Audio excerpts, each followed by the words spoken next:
에스겔 3장 22절 말씀. 내 차이신 줄 알고 봉독 드리겠습니다. 여호와께서 권능으로 거기서 내게 임하시고 또 내게 이르시되 일어나 들로 나아가라. 내가 거기서 너와 말하리라 하시기로 내가 일어나 들로 나아가니 여호와의 영광이 거기 머물렀는데 내가 전에 그발 강가에서 보던 영광과 같은지라. 내가 곧 엎드려 주의 신이 내게 임하사 나를 일으켜 세우시고 내게 말씀하여 가라사대 너는 가서 내 집에 들어가 문을 닫으라. 인자야 무리가 줄로 너를 동여 매리니 내가 그들 가운데서 나오지 못할 것이라. 내가 내 혀로 내 입천장에 붙게 하여 너로 벙어리 되어 그들의 책망자가 되지 못하게 하리니 그들은 패역한 족속임이니라. 그러나 내가 너와 말할 때에 내 입을 열리니 너는 그들에게 이르기를 주 여호와의 말씀이 이러하시다 하라. 들을 자는 들을 것이요 듣기 싫은 자는 듣지 아니하리니 그들은 패역한 족속임이니라. 27절까지 우선 봉독 드렸습니다. 여러분 지금 구약 역사 가운데 가장 참담했던 세월 70년 포로기 가운데 주신 하나님의 거룩한 말씀, 에스겔 선지자의 말씀을 우리가 듣고 있습니다. 하나님께서는 약속하시면 기필코 그 약속을 이루시는데 이스라엘 백성들로 하여금 그 하나님의 은혜의 풍성함을, 하나님이 참으로 능력 많으심을, 그 능력 많은 그 하나님이 이스라엘 백성들을 얼마나 뜨겁게 사랑하심을 깨달아 찬양하게 만들게 하시려고 이스라엘 백성을 한번 이제 어두운 가운데로 그 인도를 하신 것입니다. 이게 우선 표면적으로 보면은 이스라엘 백성들이 다윗 솔로몬을 거치면서 큰 나라를 이루었는데 이게 하나님이 이미 아브라함에게 허락하신 3대 언약이 이제 이루어진 것입니다. 이걸 통해서 하나님의 놀라운 그 은혜를 드러냈는데 솔로몬 이후에 그 백성들로 하여금 더 뼈저리게 깨닫게 하시고 여호와 되심을 깊이 있게 깨달아 하나님 찬양하게 하려고 솔로몬 이후 역사를 하나님께 더 연장을 시키는 겁니다. 우리 인생도 여러분과 제가 이제는 사실은 우리가 정신을 좀 차려보면 아무 아쉬울 게 없습니다. 눈치가 좀 그렇지 않다는 이야기인지 아쉬울 것도 없고 우리가 더 이상 바랄 게 없습니다. 뭐가 이루어져 버렸으니까. 예? 예수가 우리의 주인이 되어버렸고 천국이 우리에게 분명히 되는데 바둥바둥 더 살아야 될 이유가 있습니까? 우리 김대중 대통령한테 많은 사람들이 투혼을 발휘해서 더 이번에도 5번 죽었다 살아났으니까 이번에도 다시 살아나기를 하는데 살아나겠어요? 사람이? 나이가 되면 죽게 되지. 그 천국을 모르는 사람들이 괜히 하는 소리입니다. 예. 투혼을 발휘해갖고 죽음과 싸우고 한 번 더 일어나기를 바란다 이러는데 한 번 더 일어나면 뭐 할 겁니까? 예. 참 정말 인생이 바란다는 게 예수를 모르고 영원한 세계를 모르고 이 땅뿐인 인생들 말이죠. 우리도 그랬던 인생들인데 우리는 거기서 온전하게 벗어나 버렸습니다. 그래서 사실은 여러분이나 저나 지금 죽어도 아무 아쉬울 게 없습니다. 모르겠어요. 여러분은 모르겠고 저는 그렇습니다. 예. 예. 여러분하고 저하고 운명 공동체로 지금 이야기하고 싶지만은 저는 지금 죽어도 우리 아이가 조금 걸리고 아직 어리니까 아이 엄마는 조금 덜 걸리고 그렇습니다. 예. 그래도 신앙이 있고 씩씩하게 잘 살다가 뒤에 오지 않겠어요? 예. 그 정도지. 이 땅에 못 이뤄서 교회를 예배당을 크게 짓고 죽어야 되는데 말이지. 이 기독인의 예배당 이 정도밖에 목회 못하다 죽나 말이지. 이런 거 별로 없어요. 어떻게 하다 목회를 하게 되었는가? 진리를 전파하는 인생이 되었는가? 이건 정말 자살이라도 정말 놀랄 일입니다. 저는 예수를 몰랐습니다. 정말 하나님의 전도에 미련한 것이 저에게 다가와가지고 예수를 알게 되었고 진리 안에 살고 이렇게 말씀을 전가하고 성도들과 함께 우리 교회를 섬길 수 있는 거 이거 더 이상 복이 없습니다. 여러분은 안 그렇습니까? 여러분 아직도 남은 한이 있습니까? 내가 기어이 이 일은 내가 이루기 전에는 내가 눈을 못 감겠다 말이지. 이런 아둥바둥이 있습니까? 있다는 그런 눈치를 지금 보냈습니다. 그럼 그렇지 않습니다. 우리의 정신을 똑바로 차리고 정말 우리가 낳은 애들이 좀 불쌍하다든가 아직 어리다든가 이 정도 또 하나님 다 책임집니다. 너무 걱정 안 하고 천국 가셔도 아무 지장이 없습니다. 그리고 교회를 우리가 더 섬길 건데 야, 너무 우리가 교회를 통밥 굴리며 섬겼구나. 아낌없이 섬길 건데 말이죠. 예. 이런 것만 좀 남을 겁니다. 지금 하나님이 여러분과 저를 오늘 저녁에 불러가겠다. 이렇게 딱 이제 명령이 떨어지면 말이죠. 그런 정말 아쉬운 게 없습니다. 예. 그런 광야길을 하나님께서 보호하고 인도하셨고 예수를 알고 살아왔고 또 우리는 영원히 눈물이 없는 그곳에 아픔이 없는 그곳에 우리가 아픔도 많이 느끼고 살았고 정말 나의 죄악 때문에 옆에 사람도 힘들게도 했고 그러나 하나님은 모든 걸 받아주시고 천국 갈 것입니다. 그러면 왜 더 살게 하십니까? 자, 문제는. 자, 이걸로 충분한데 이걸로 예수 믿고 뭐 더 이상 뭐 더 아둥바둥 그렇게 할 일이 별로 없어 보이는데 여러분은 어떤지 모르겠지만 말이죠. 그런데 왜 더 살려두십니까? 이 정도 하면 끝나요. 다윗과 솔로몬을 통해서 하나님의 약속을 3대 약속을 완벽하게 이루어줬어요. 자손 땅 통치를 완벽하게 이루어줬어요. 완벽하게. 그 이후의 역사를 왜 일으키느냐? 왜 연장시키는 이유가 있습니다. 이스라엘 백성들에게 연장시키는 이유가 있어요, 이게 이제 70년, 지금 에스겔이 이때 말씀이 떨어지잖아요. 에스겔 말씀을 준비시키려고 하나님이 준비시켜놨어요. 정말. 그러니까 에스겔에 우리가 기준을 중심으로 해서 말한다면, 이때 이렇게 하고 역사가 끝나고 예수가 바로 와버리면 이 이후 역사는 없는 거 아니에요. 그런데 하나님께서 한번 질곡의 역사를 거쳐가고, 하나님을 떠난 것이 어떤 것이라는 걸 한번 뜨겁게 깨닫게 하고, 하나님의 은혜로 다시, 흩었다가 모으시는 하나님. 오늘 에스겔은 예루살렘 멸망 경고란 말이죠. 이게 1장부터 24장까지 아닙니까? 그리고 예루살렘이 다시 회복된다. 회복에 대한 말씀이에요. 이게 25장부터 끝 마지막 장까지. 이게 에스겔이에요. 에스겔 말씀 이렇게 되어 있어요. 자, 이 에스겔 말씀은 그냥 여기 이래 끝났으면은 이걸로 하나님의 영광을 드러냈는데 그 하나님의 은혜와 영광이 그의 살아계심이 언약 백성들을 어떤 경우에도 사랑한다는 걸 이 불순종과 어리석음을 한번 겪게 하고 이름에도 불구하고 하나님의 신실하시고 그 사랑하신 하나님은 불변하다는 것을 다시 한번 보여줘요. 그럴 때 이스라엘 백성들의 이제 말할 수 없는 찬양이 터지지요. 야, 우리는 하나님의 은혜를 베풀었는데도 배반했지 않느냐 이런 뜻입니다. 이게 3년 동안 예수님 제자로서 따라다니다가 십자가의 결정적 순간에 다 도망쳐버린 제자들의 모습과 동일해요. 그들을 예수님은 한결같고 은혜에 풍성하신 하나님이 갈릴리로 먼저 찾아가시고 베드로를 위로해 주시고 고기 잡아서 먹여주시고 그를 순복하게 만들으신 우리가 오늘 찬상 3여전대 찬상 진리 앞에 순종하게 하시옵소서. 우리 진리가 아니면 순종 안 하는 백성들입니다. 오늘 이 본문 말씀이 에스겔이 하나님께서 이후 역사를 일으키는 건 더 뜨거운 사랑을 이미 이걸 통해서 은혜를 충분히 드러냈어요. 충분히 드러냈는데 그걸 이스라엘 백성들이 온 몸을 통해서 더 깊이 교육하게 하고 깨닫게 하시려고 이 이후의 역사가 필요합니다. 이게 70년 포로 생활이 다 잡혀가가지고 다 잡혀서 하나님을 완전히 떠나가서 거기서 깨닫고 이제 돌아오는 그 역사. 이것이 이제 에스겔서의 말씀인데 이런 것처럼 우리도 우리는 다함이 없는 하나님의 풍성한 은혜를 받았습니다.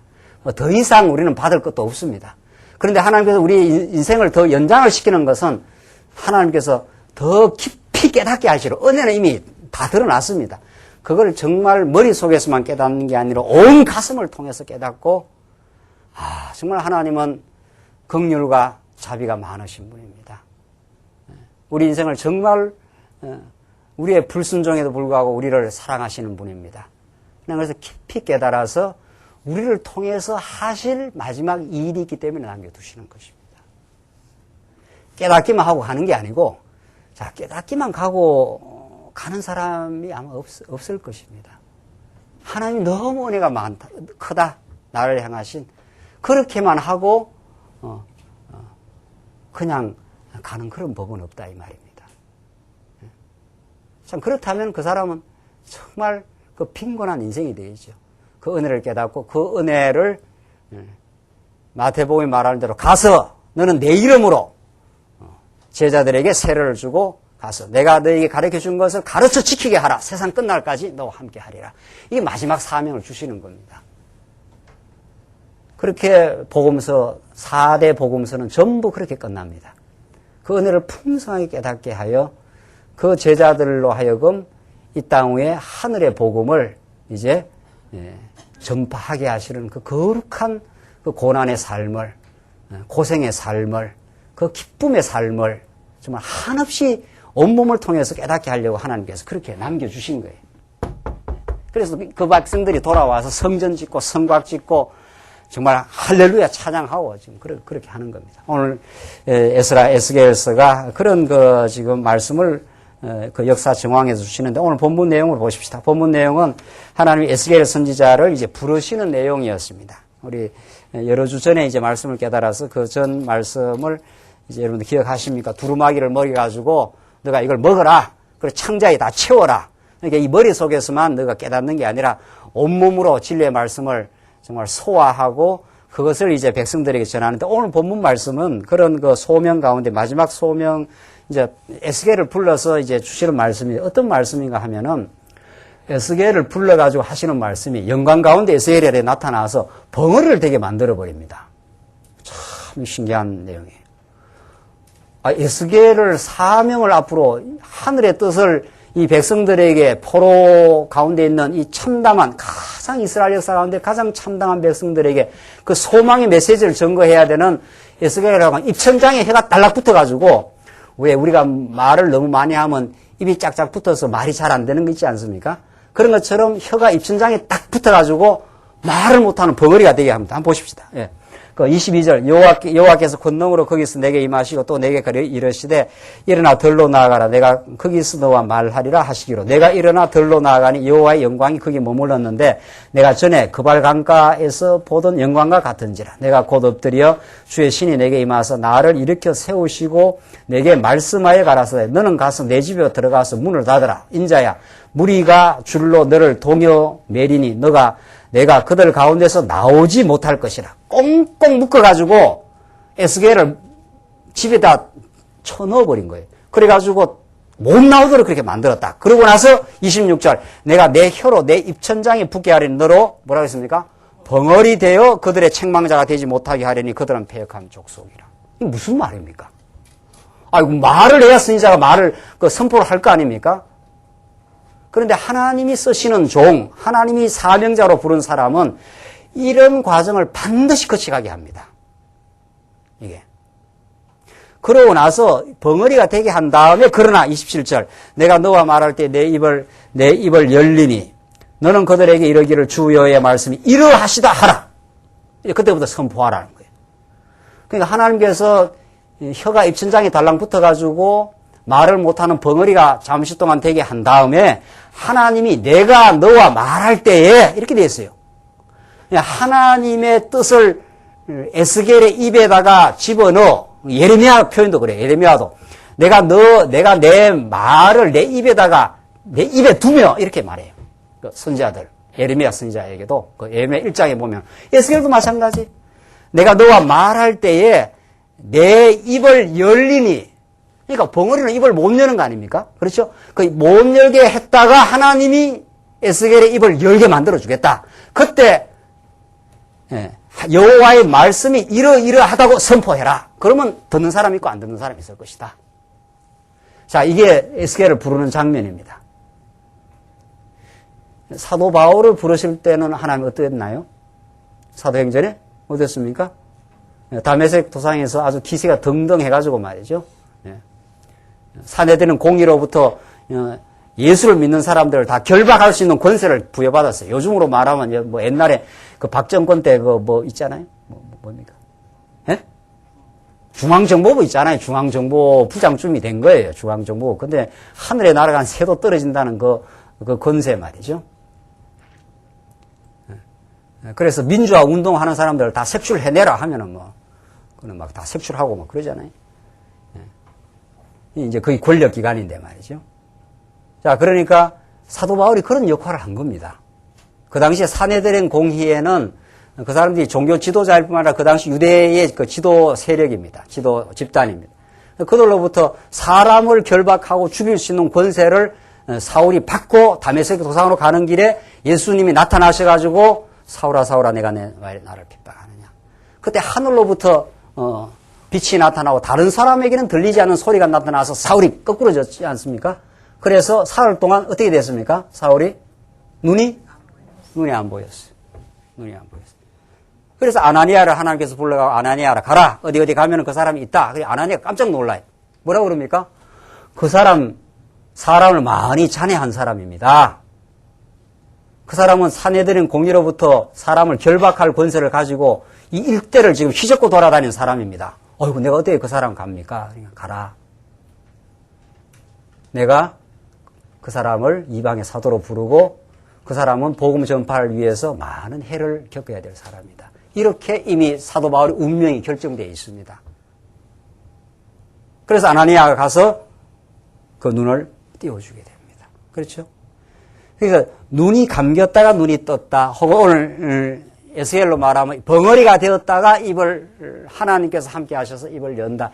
이게 모든 진리 안에 살아가는 사람들, 진리로부터 사명을 받은 사람이 겪게 되는, 가게 되는 길입니다, 이게. 놀라운 하나님의 메시지입니다. 우리가 시퍼렇게 살아있는 그 이기심과 자기 중심으로는 하나님 나라를 섬길 수 없습니다. 우리는 그런 옛 사람의 마음을 가지고 이 말씀을 들은 겁니다, 사실은. 그것이 다 그렇게 들었습니다. 그래서 그 옛 사람을 하나님께서 한번 제동을 거시고 십자가에 못 박고 다시 새로운 사람으로 만들어서 그 사람을 하나님 백성 그렇게 삼아서 그 일을 시킨다. 이렇게 되어 있습니다. 예수님이 남겨놓고 간 12제자는 요한복음을 보면은 기가 막힙니다. 요한복음에. 예수님 내가 좀 이따 다시 온다 이러면은 빌립이라든가 도마라든가는 어디로 갑니까? 하나님을 보여주십시오. 우리가 어디로 가야 되는지 모르겠습니다. 도마는 그러고 앉아있고 빌립은 아버지를 보여주십시오. 이러고 야, 내가 많이 보여줬지 않았는가? 예수님이 그렇게 말합니다. 요한복음 사건은 다 잊어버렸습니까? 거기에 빌립도 14장에 보면 빌립도 등장하고 도마도 등장하고 여러 제자들이 우리가 볼 때 기라성 같은 12제자들이지만은 그 몰골도를 보면은 형편없습니다. 정말 형편없습니다. 그렇게 의심하고 영적인 세계에 어둡고 예수님이 얼마나 많이 보여줬습니까? 당신이 메시아라는 사실을, 하늘로부터 온 하나님의 아들이라는 사실을 표적으로 보여주고 말씀으로 가르쳐줘도 빌립은 아버지를 보여주시옵소서 이럽니다. 그러니까 예수님이 뭐라 그럽니까? 야, 이 코막고 답답한 친구야. 나를 보면은 아버지를 본 거 아니냐. 내가 아버지로부터 온 하나님의 아들 아니냐. 그 아들을 보면 누구를 볼 수 있습니까? 나는 우리 아들 보면 이게 내 모습이구나. 그게 아주 숨길 수가 없어요. 그 하는 스타일도 비슷하고 말이죠.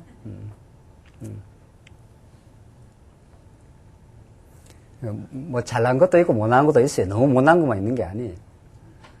하여튼 그렇게 빼다 박아요. 그래서 예수님께서 하나님을 많이 보여줬습니다. 하나님의 능력을, 영광을. 그런데도 이 빌립은, 빌립이 아니고 누구죠? 빌립 맞아요. 빌립을 하나님 또 보여달라는 거예요. 또 보여달라. 이런 한심한 제자들 말이죠. 거기에 또 베드로도 나옵니다. 내가 죽을지언정 내가 예수님을 따르겠습니다. 예수님께서 뭐라 합니까? 야, 헛소리 하지 마라. 말이죠. 네가 다굴기 전에 3번 나를 부인한다. 이렇게 돼 있단 말이죠. 그러니까 그런 제자들이 어떻게 변합니까? 의심하고 영적 세계에 둔감하고 베드로처럼 허풍치고 이런 인생들입니다. 그런 인생들이 성령이 오기 시작하니까 성령이 오고 나서 얼마나 새로운 입이 열리게 된 것입니다. 내가 죽을지언정 예수님을 따라간다 이런 허풍 안 치고 말이죠. 정말 온몸으로 그렇게 주를 위해 헌신적으로 전설에 따르면 거꾸로 매달려서 예수 그리스도를 위해서 산산이 그냥 몸이 부서질 정도로 복음에서 살다 그냥 깨끗하게 가버렸습니다. 예수 믿는다는 것이 그런 것입니다. 우리가 예수께로 부름받는 것은 우리의 그 옛사람의 그 욕망을 그대로 가지고 하나님이 도저히 쓸 수가 없습니다. 그래서 하나님께서 이렇게 바꾸어 내십니다. 뭐 교회를 한다고 해도 가만히 보면 교회를 하는 건지 내 이름을 내는 건지 말이죠. 참. 그래서 하나님께서 에스겔로 하여금 벙어리가 되게 만들어 버립니다. 그래서 너희 능력으로 못해. 내가 내 입에다가 새로운 하늘의 메시지를 담겨줄 것이야. 이런 뜻입니다. 사람을 뒤바꿔 버립니다. 에스겔을.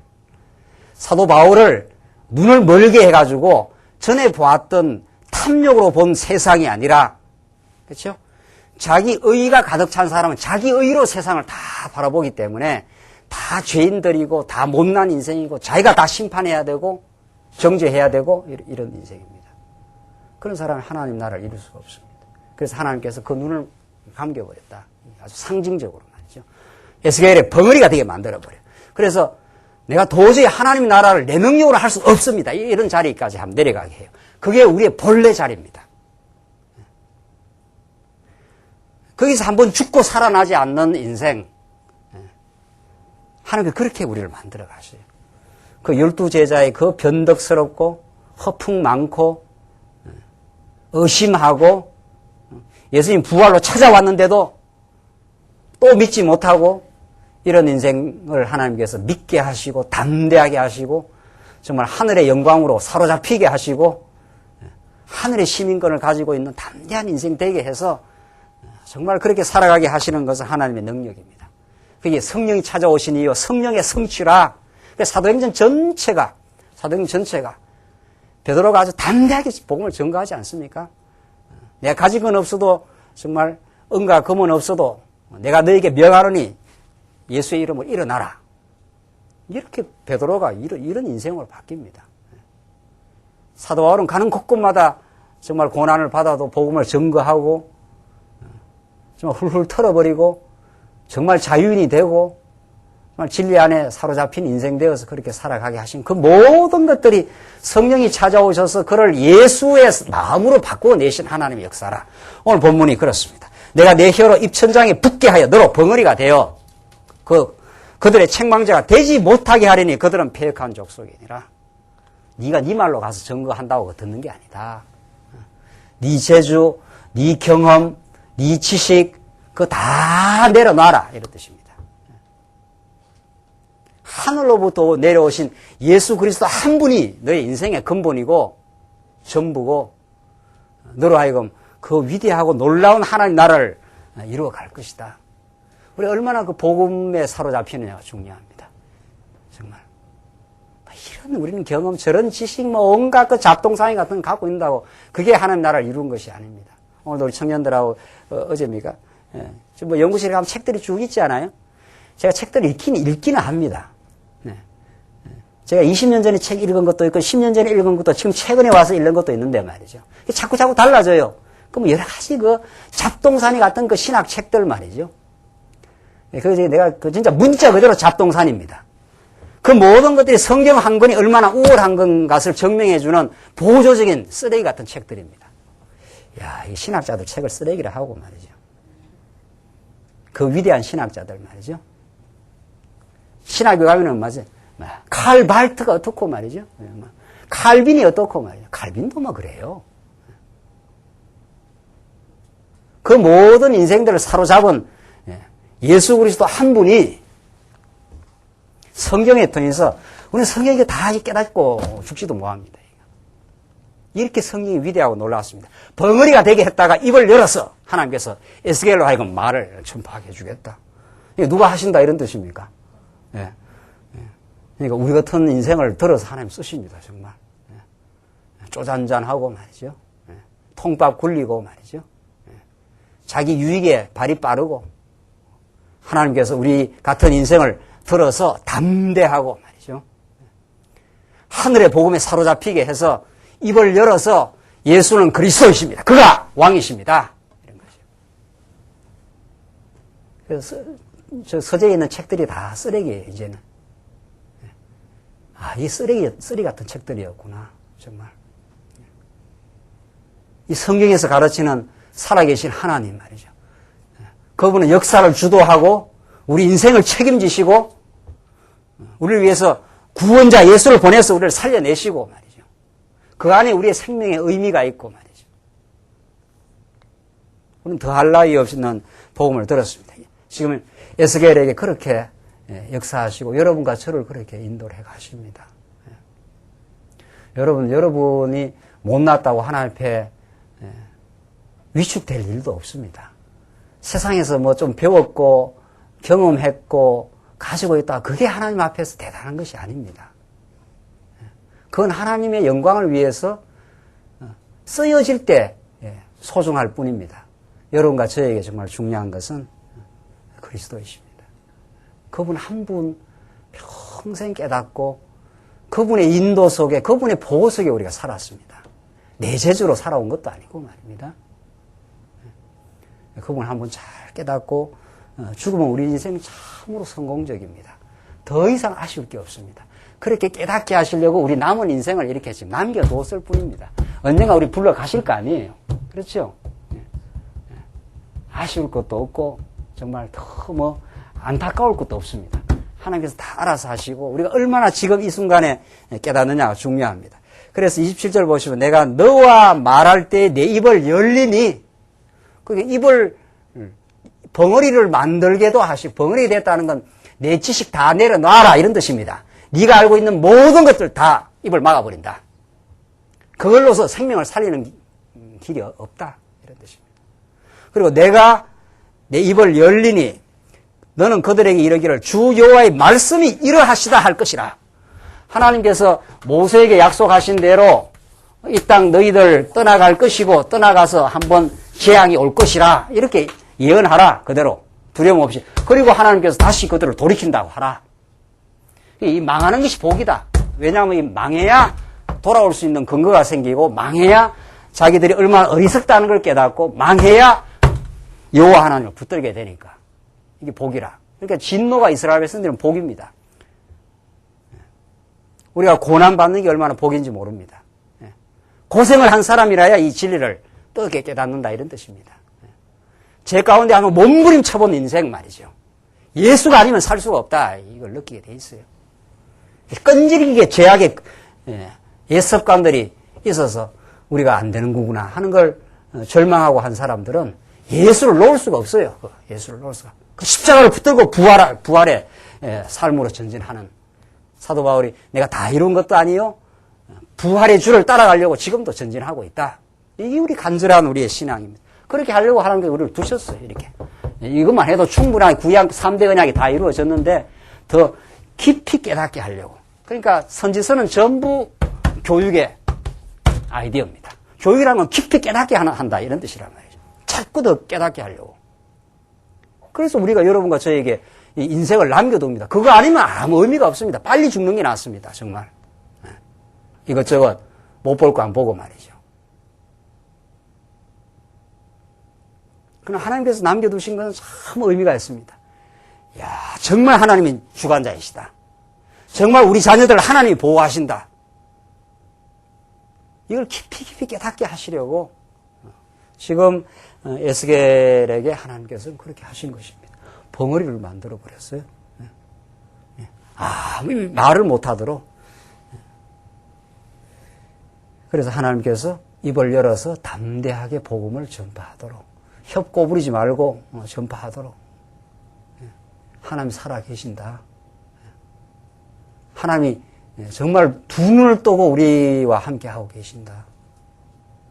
두려워하지 말고 가서 전해라. 지금 그렇게 소명을 주신 겁니다. 사도 바울도 눈이 다 멀게 해버렸습니다. 그래서 바울로서 증거한 게 아니라 새로운 탄생한 바울로서 하나님 살아계심을 느끼고 그렇게 살아가도록 하나님께 하십니다. 이 벙어리가 되는 기간, 눈먼 장님이 되는 기간, 이것이야말로 얼마나 간절한 하나님을 부여잡는 기간인지 모릅니다. 여러분과 저의 인생에 그 기간이 다 있습니다. 그걸 한번 치열하게 겪어본 인생. 자기가 아무것도 할 수 없다. 벙어리는 말을 못하는 거 아닙니까? 내가 주를 자랑할 그런 힘도 없다. 내 인생의 내 몰골을 보면은 더 이상 내가 내 자신에 대해서 너무도 정말 내 자신도 용서를 할 수가 없다. 그러나 하나님이 우리를 용서하시고 우리를 새롭게 하고 붙들어 주시고 인도해 가십니다. 그 예수 안에 소망이 있는 것입니다. 오늘 에스겔을 부르시는 하나님은 정말 그런 하나님이십니다. 그래서 우리에게 처절한 절망, 실패, 지금도 겪고 있는 삶의 우리 시련은 우리를 찬란하게 만들어내는 정말 정금같이 만드시는 하나님의 용광로 교육 속에 우리가 들어가 있고 정말 하나님 우리를 사랑하십니다. 정말 이 벙어리 되었다가 입을 여는 이 경험, 눈이 멀었다가 눈이 떠여져서 새로운 세계를 보는 경험, 이 개안의 경험 말이죠.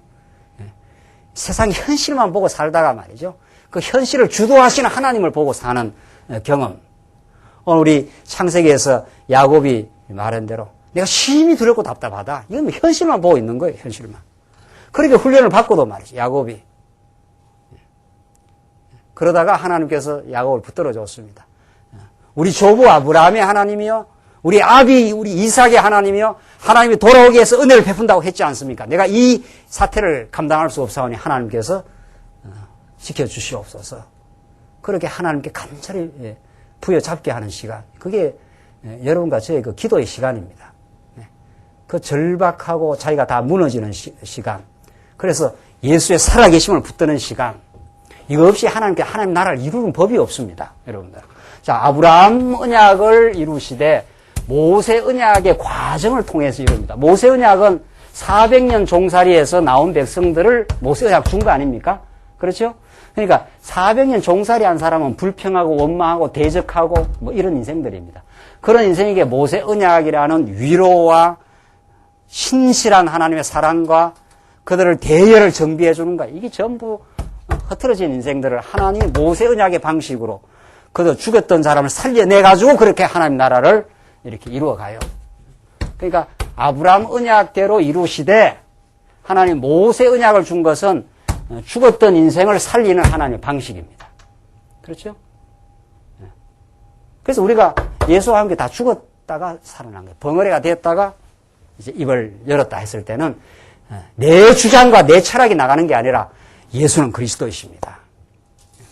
이게 강단에서만 울려 외치는 게 아니라 여러분 삶 속에서 그렇게 울려 외쳐지는 거죠. 자녀가 어려움을 겪을 때도 하나님을 더 깊이 의지하고 어떤 사업을 해도 이 사업을 하나님께 인도한다고 깨닫고 말이죠. 예수는 그리스도이십니다. 정말 하나님께서 나를 죽일 것 같아도 죽이지 않고 인도해 가셨습니다. 지금까지도 보호했습니다. 지금 그런 메시지가 지금 에스겔의 벙어리와 입을 여는 사건, 죽었다가 살아나는 사건, 한번 밑바닥을 쳤다가 기도하고 하나님 언약을 붙들고 사는 사건, 이런 복음의 메시지가 이 본문에 들어 있습니다. 그 다음 보십시다. 그 다음 4장 내용 보시면은 죄로 인한 멸망의 경고입니다. 4장 이후 이제 소명이 끝나고 에스겔을 이렇게 새로운 하나님의 사명자로 불러서 하나님이 쓰시겠다 이런 뜻입니다. 하나님이 하신다 이런 뜻입니다. 그래서 4장부터는 이제 죄로 인한 멸망, 예루살렘이 왜 멸망하는가 하면은 그 원인을 밝혀주는데 이것이 죄로 인한 멸망이 이게 어디까지 나오는가 하면 1장부터 24장까지 나옵니다. 지긋지긋하게 나옵니다, 정말. 얼마나 긴 그 스토리가 이 죄로 인한 멸망의 사건이 나옵니다. 그러니까 하나님의 은혜를 깨닫게 하기 위해서 죄가 어떤 것인가를 성경은 잘 가르쳐주고 은혜가 얼마나 큰가를 이제 가르쳐주기 위한 전초 작업입니다. 밤이 점점 깊어가면은 어떻게 됩니까? 밤이 점점 깊어가면은 그 동력의 해가 마침내 떠오르고야 만다 하는 그 점점 깊어져가는 그 죄악의 어두움, 이걸 에스겔 선지자는 하늘로부터 말씀을 받아가지고 하나님이 어떻게 이 언약 백성들의 역사를 경륜하고 그들을 은혜 가운데 언약대로 그를 사랑한다는 걸 가르쳐주기 위해서 이 깊은 이 죄악과 그 멸망의 스토리를 지금 24장까지 끌고 갑니다. 이게. 그래서 성경은 정말 정말 놀라운 책입니다, 이거는. 성경은 인간의 그 죄와 하나님의 놀라운 은혜를 이렇게 깊이 있게 가르쳐주는 책이 없습니다. 어떤 책도. 공자 맹자 보면 말이죠. 네가 이렇게 살아라는 거 아니에요. 부자지간 어떻게 하고. 그래서 그것을 비진리라고 합니다.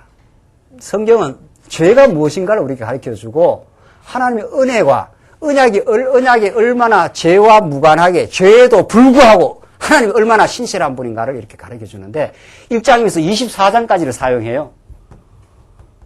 가다 지치겠죠? 이 얼마나 긴지. 그래서 하나님은 그걸 하나하나 밝혀주시고 이 죄악대로 대신 십자가에서 멸망하신 십자가 사건을 우리에게 보여줍니다.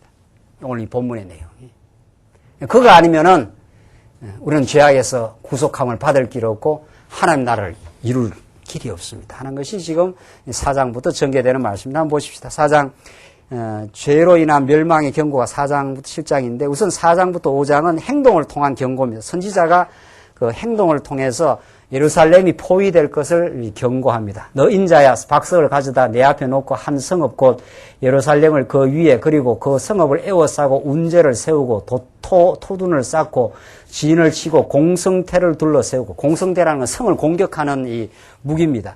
둘러세우고 또 전철을 가져다가 너와 성읍 사이에 두어 철성을 삼고 성을 향하여 에워싸는 것처럼 에워싸라. 이것이 이스라엘 족속의 징조가 되리라.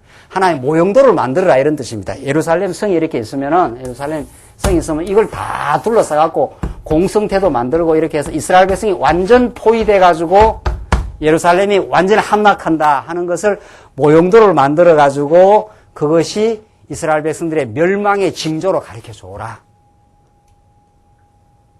이 백성들이 멸망하게 된다. 아무리 발부동 쳐도 한번 무너지게 되는데 그 이유가 뭐냐 하면은 이스라엘 백성들이 하나님을 배반한 죄다. 이것이 어떤 하나님의 뜻이냐 하면 하나님 모세 언약 가운데 계획된 사건이요. 그것을 통해서 하나님이 얼마나 은혜 많으심을 보여주겠다 하는 그 내용입니다. 4절 보시죠. 4절로 8절 보시면 에스겔이 눕는 행동으로 죄악을 담당할 그 횟수를 경고합니다. 에스겔이 뭐 별 행동을 다 합니다. 별. 에스겔이 그 행동을 통해서 하나님의 뜻을 이제 계시하는 건데 4절 보시다. 너는 또 좌편으로 누워 했지 않습니까? 이스라엘 족속의 죄악을 당하되 내 눕는 날수대로 그 죄악을 담당할지니라. 네가 누워가지고 이스라엘 백성들의 족속들의 죄악을 다 이렇게 감당해라. 그 눕는 날수대로 그 죄악을 담당을 할 건데 5절 내가 그들의 범죄한 횟수대로 내 날수를 정하였나니 그 391이니라. 너는 이렇게 이스라엘 족속의 죄악을 담당하고 그 수가 차거든 너는 우편으로 누워. 이제 좌편이 아니고 우편으로, 오른편으로 누워 유다 족속의 죄악을 담당하라. 그 앞에는 북이스라엘 백성의 죄고 밑에는 유다 백성들의 죄를 다 담당해라. 내가 내게 40일을 정하였나니 1일이 1년이니라. 그러니까 하루를 1년으로 쳐가지고 그렇게 너가 좌편으로 누웠다가 우편으로 누웠다 이렇게 상징적인 행동을 하라. 지금 그런 뜻입니다. 자, 이게 무슨 뜻이냐, 이제 중요한 거는 보십시다. 7절. 너는 또 에워싼 예루살렘을 향하여 팔을 벗어 매고 예언하라. 내가 줄로 너를 동일이니 너가 에워싸는 날이 맞도록 몸을 이리저리 돌리지 못하리라. 그래서 완전히 꽁꽁 묶여가지고 좌편으로 한번 누웠다가 그 수만큼, 죄악의 날수만큼, 그 다음에 우편으로 누워서 죄악의 날수만큼, 그 죄악을 다 담당을 해라. 자, 이게 뭡니까, 이게 도대체. 이스라엘 백성들의 죄악 때문에 예루살렘 성이 완전히 포위가 되고 함락이 되고 꽁꽁 묶여서 이제 그 죄악을 감당해 가야 된다는 걸 선지자 에스겔을 통해서 하나님이 이렇게 에스겔의 행동을 통해서 이제 보여줍니다. 이 죄악으로 말미암아 반드시 너희들은 멸망이요, 묶이게 될 것이요, 그 70년 세월을 포로를 경험하게 된다. 이건 뭐 말할 것도 없이 이거는 장차 오실 메시아 사건을 우리의 모든 언약 백성들의 죄를 다 담당하여 그 날수만큼 다 고통을 걸머지시고 우리가 경험해야 되는 모든 그 고통을 십자가에서 저주받은 바 되어 갈라디아서 표현대로 나무에 달린 자 되어 우리가 처리해야 될 그 죄악을 전부 온몸으로 담당하시고 하나님의 영원한 언약적 사랑을 우리에게 계시하신 분, 이런 뜻입니다. 지금. 그러니까 에스겔이 하는 모든 행동들은 참 선지자로 오셔서 하나님의 뜻을 지금 우리들에게 보여주고 있는 것입니다. 하나님이 얼마나 우리를 뜨겁게 사랑하는가. 부모가 자식을 사랑하기 위해서 온갖 고생을 자청해서 이제 하듯이 하나님은 지금 선지자 에스겔을 통해서 이스라엘 백성들이 죄를 지은 그 날수를 다 계수해라. 내가 얼마나 깊은 죄악이 있는지 모릅니다. 그 죄의 뚜렷한 특징은 우상을 섬기고 강대국을 의지하고, 그게 그 이스라엘 백성들의 죄악의 특징입니다. 그게 하나님 여호와를 잃어버린 거죠. 하나님이야말로 참으로 강하시고, 하나님이야말로 이스라엘 백성을 사랑하시고, 이게 하나님 여호와신데 그 하나님에 대해서 희미해요.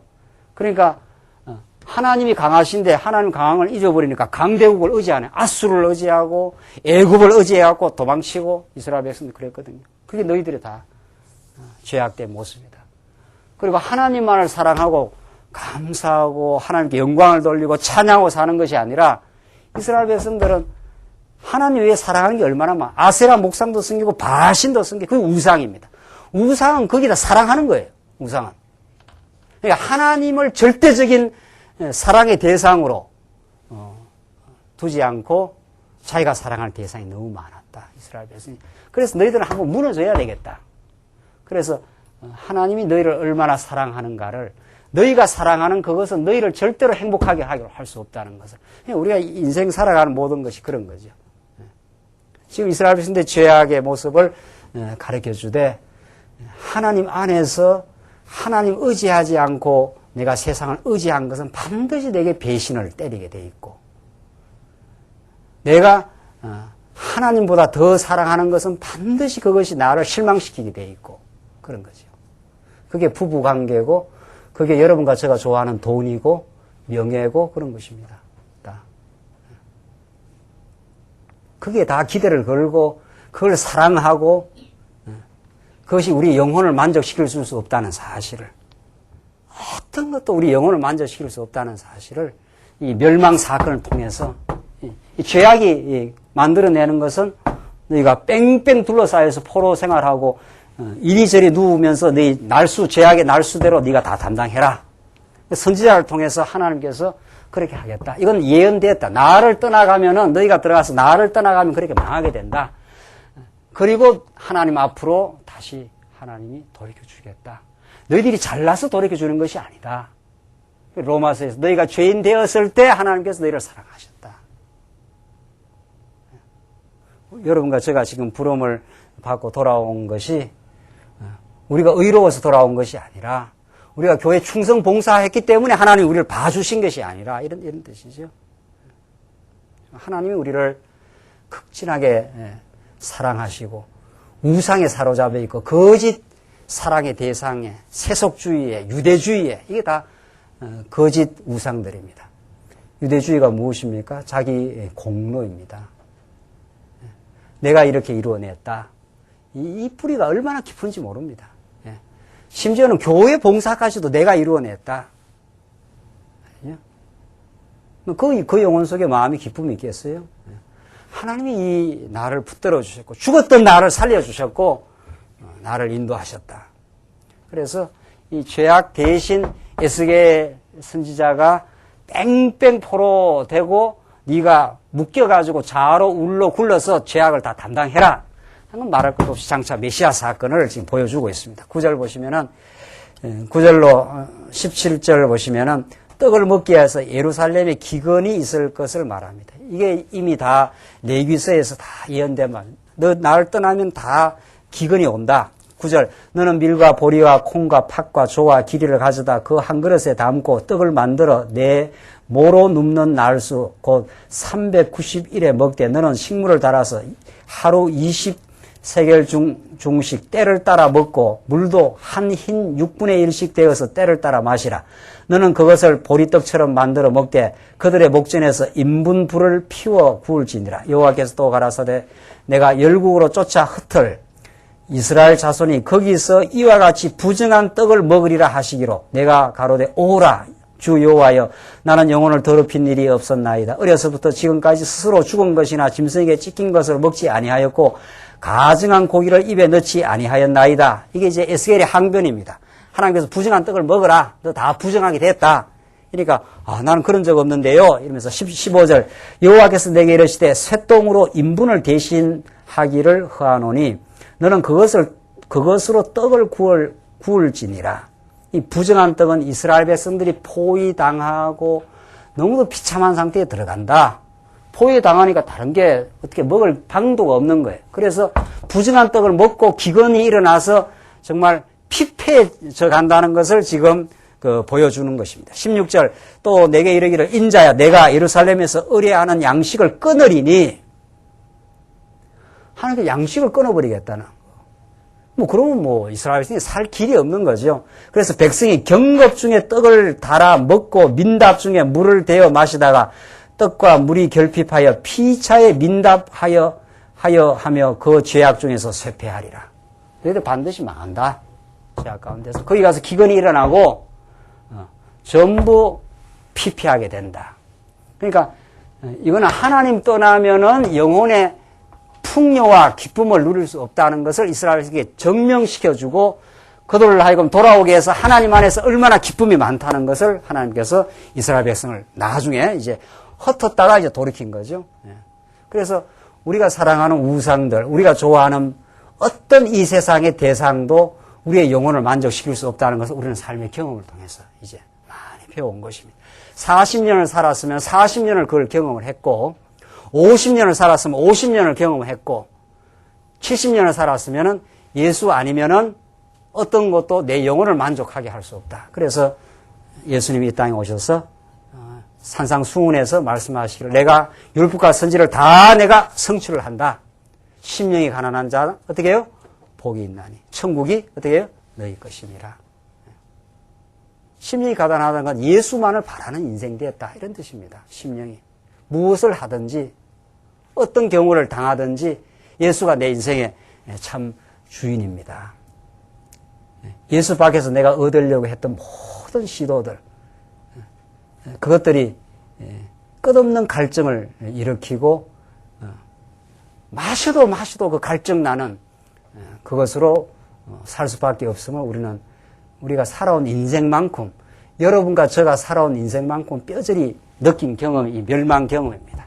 예수 떠나면은 그래서 이제 우리를 돌아오게 하시고 성전 짓게 하고 다시 흩어졌던 백성들을 불러 모아서 성곽 안에서 하나님을 경외하며 찬양하며 예수가 그리스도임을 믿으며 이게 바울이 변하고 베드로가 변한 그 인생입니다.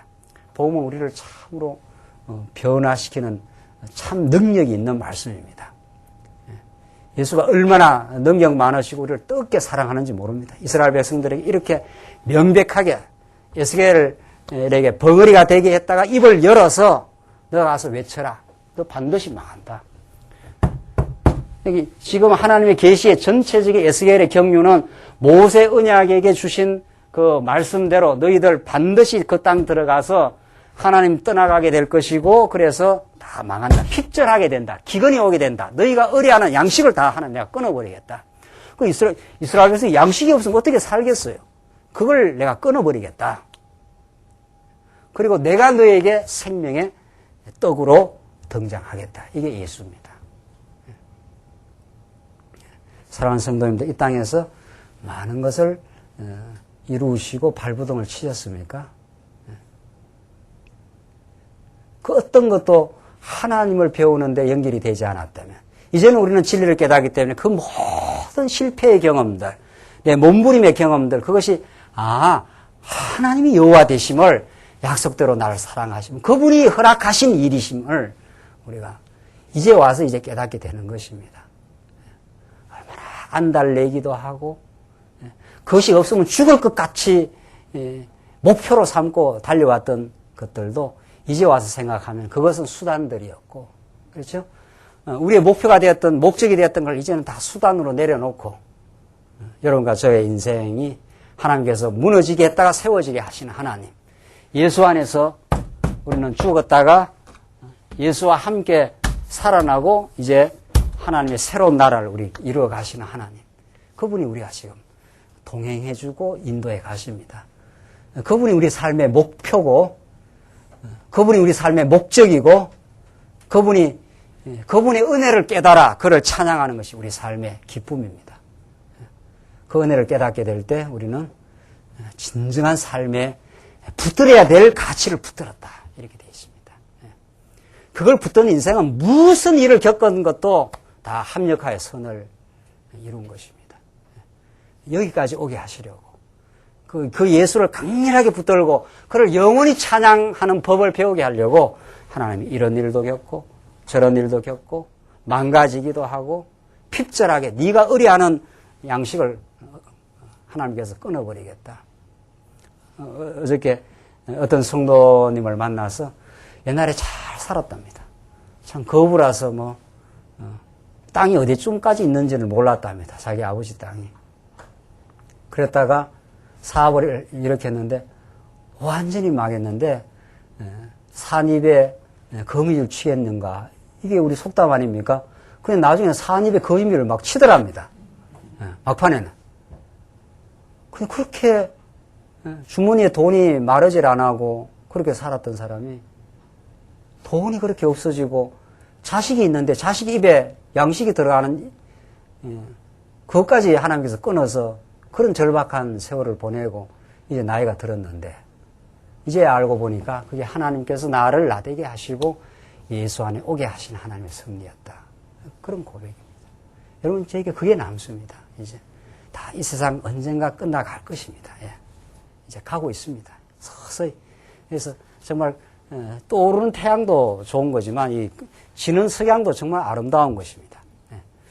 이제는 이 땅에서 지고 영원한 천국에서 이제 영원히 찬양할 것인데 우리가 하나님이 우리를 이렇게 인도해 오시고 우리는 죄악 가운데 몸부림쳤던 인생이었지만 이제 예수 안에서 우리를 회복시키시고 예수를 붙들어 살아가는 그래서 교회를 섬기는 인생 되게 하신 것입니다. 참으로 우리는 이제 하나님 한 분으로 참 만족을 느껴가는 인생입니다. 그럴 때 우리가 전가하는 이 복음, 예수는 그리스도라는 이 복음, 우리가 누릴 수가 없는 것입니다. 그래서 우리가 복음과 함께 우리가 수고하기로 작정한 사람들이 되는 것입니다. 예수 믿고 이 땅에서 수고 안 하고 고생 안 하고 사는 것처럼 참 불행한 사태가 없습니다. 어떻게 예수 믿고 고생 안 하며 사느냐 말이죠. 누가 먼저 예수 믿고 고생의 길로 뛰어들기로 작정한 사람이 있는가? 그것이 정말 예수를 제대로 믿은 사람이고 정말 예수 믿고 그 고생으로 말미암아 수많은 영혼들이 위로와 빛을 얻으실 것입니다. 여러분과 저는 예수를 어떻게 믿고 있습니까? 예수 믿으니까 편안하십니까? 말씀 운동하니까 부담 없어졌습니까? 정말 그렇습니까? 그러나 아직은 예수를 정말 뜨겁게 모르는 것입니다. 우리를 사랑하는 예수, 내 죄악의 짐을 짊어지고 에스겔이 이리 굽었다 저리 좌우편으로 뒹굴뒹굴 하면서 완전히 오랏줄에 묶여가지고 예루살렘에 포박이 되어서 사단 권세에 포박되어서 영원히 멸망받아야 마땅한 우리 인생들을 건져내신 것입니다. 이제 자유하게 하고 하나님을 아버지라 모시고 말이죠. 여러분과 제가 언제 사랑을 했습니까? 언제 섬긴다는 은혜를 알았느냐 말이죠. 여러분은 모르겠습니다. 저는 몰랐습니다. 저는 사랑을 오래 참고 사랑은 온유하며 사랑은 진리와 함께 기뻐하며 이 말씀을 깨달을 때 정말 제가 너무 놀랐습니다. 나는 진리도 몰랐는데 사랑이라는 건 진리와 함께 기뻐하다니 말이죠. 사랑은 자기 유익을 굳이 아니하며 사랑은 투기하지 아니하며 이건 정말 하나님 만들어내는 우리 내면의 열매들입니다. 시기도 많고 욕망도 많고 그런 인생들을 정말 하나님이 우리를 사랑하셔서 정말 너무도 복된 인생 되게 하셔서 정말 아쉬울 것도 없고 참 그래서 지금 죽어버려도 다음이 없고 오늘 하나님의 자녀가 됨이 분명합니다. 이제 남은 생에는 고생 좀 해야 되지 않겠어요? 이 진리를 위해서 정말 너가 사도 바울을 통해서 하나님 주시는 그가 많은 하나님 나라를 위해서 많은 해를 받아야 할 것이라. 그게 하나님께서 아나니아에게 주신 말씀입니다. 사도 바울이 그 많은 해를 받고 고생하게 될 때 얼마나 많은 지역에 에베소에, 빌립보에, 데살로니카에, 고린도에 정말 하늘의 메시지가 전달되고 거기에 인생이 새롭게 변화를 일으키고 내가 이것 때문에 산다는 목적을 인생들이 발견하고 그것이 에베소 교회, 고린도 교회, 데살로니카 교회 이런 겁니다. 한 인생이 정말 진리를 위해서 하나님께서 그렇게 만드시고 그가 고생의 길로 갔을 때 말이에요. 그렇게 경험한 사도 바울은 디모데한테 너가 은혜 가운데 이렇게 복된 인생이 되지 않았는가? 너도 하나님 영광을 위해서 고난을 받아라. 얼마나 그 복되고 정말 복된 소식입니까? 저도 오늘 주일 오후에 이렇게 남으신 성도님들은 오전과는 뭐 좀 다르지 않나요? 그냥 말씀 듣고 마음의 평화를 누려서 좋은 것입니까? 그 평화는 여러분과 저를 이제 고생의 길로 진리와 함께 수고하는 길로 그것이 얼마나 복되고 정말 값지도 않는 사실. 우리가 고생할 때 우리의 자녀들과 우리를 바라보고 있는 하나님의 택한 백성들과 지금 인터넷으로 말씀을 사모하며 간절하게 말씀을 듣기 원하는 성도들에게 또 지금 얼마나 많은 하나님의 중국의 정말 택한 백성들에게 그들은 지금 말씀이 없어서 신학 교육을 시켜달라. 우리에게 성경을 가르쳐달라. 그러고 있어요. 날마다 성경대로 가르치는 이 광야교회가 너무 풍요하지 않느냐 말이죠. 인터넷만 틀면 쏟아져 나오는 말씀들 말이죠. 거기는 그렇게 기근이 나가지고 말이죠. 못 먹고 말이죠. 육신으로도 못 먹고 영적으로도 갈급한 영혼들 말이죠. 이렇게 우리가 편하게만 살 수 있냐 말이죠. 그렇게 살 수가 없는 겁니다. 기도하십시다. 자비하신 하나님 아버지 은혜를 감사합니다. 우리를 진리 안에 붙들어 주셔서 감사합니다. 우리 얼마나 허망하고 허탄한 세속을 추구했던 인생들이었지만 우리를 진리 안에 붙들어 주셔서 감사합니다. 우리에게 하늘의 평화를 주시고 자유를 주셔서 너무도 감사합니다. 이 자유가 이제 육신의 소욕을 기회를 삼는 허망함도 있었습니다. 주께서 우리를 붙들어 주시고 진리를 위해서 수고하며 살게 하시옵소서. 그 뻘뻘 땀을 흘리며 짐지며 사는 일이 얼마나 복된 일인가를 기억하게 하시고 우리의 조그마한 수가 수많은 하나님의 택한 백성들에게 진리가 전파되고 하나님의 빛을 바라보는 정말 복된 복음의 씨앗과 복음의 열매가 맺히게 하시옵소서. 예수님 이름으로 기도하옵나이다. 아멘.